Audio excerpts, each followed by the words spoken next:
అంతేగాని ఇష్టానుసారంగా జీవించడం మానివేయండి. దేవుని మాటను మీరు జీవించడం మానివేయండి. ఎవరు దేవునికి తిరుగుబాటు చేస్తారో తెలుసా?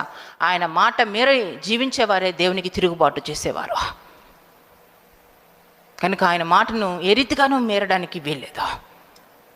మీరు వచ్చే సంవత్సరం 2025 సంవత్సరం కోసం సిద్ధపడడంలా మీరు నిత్య రాజ్యానికి సిద్ధపడుతున్నారు. ఈ మెసేజ్ ద్వారా మీరు నిత్య జీవానికి వారసులుగా సిద్ధపడుతున్నారు ఈ క్షణంలో.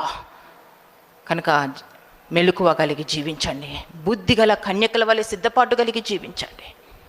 ఒక నిర్దిష్టమైన గురి కలిగి జీవించండి.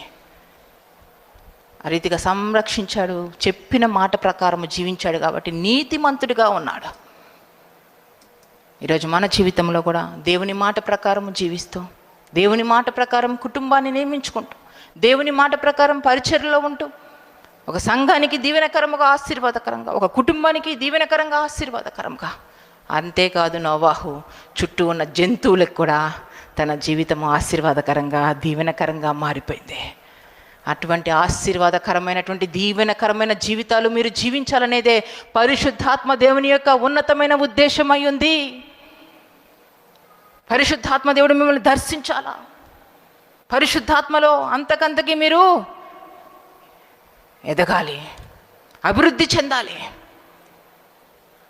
ఆ మార్గంలో నిత్య జీవముకున్నటువంటి మార్గంలో మీరు నడుస్తూ మీ చుట్టూ ఉన్న వారిని సంరక్షించేవారిగా మీరు సిద్ధపడి జీవించాలా. నోవాహు నీతిమంతుడు, దేవుని మాటల ప్రకారం జీవించేవాడు. దేవుడు ఎట్లా చెప్తే అలానే చేసేవాడు. అటు ఇటుగా ఏమీ ఉండేది కాదు. దేవుని మాట ప్రకారం జీవించడం అది ఎంతో క్షేమం. దేవుని మాట ప్రకారం జీవించడం వల్ల అది ఎంతో ఆశీర్వాదము, దీవెన మనం పొందుకుంటాం. కనుక ఈరోజు మంచి తీర్మానం తీసుకోండి. దేవుని మాట ప్రకారము జీవిస్తాం.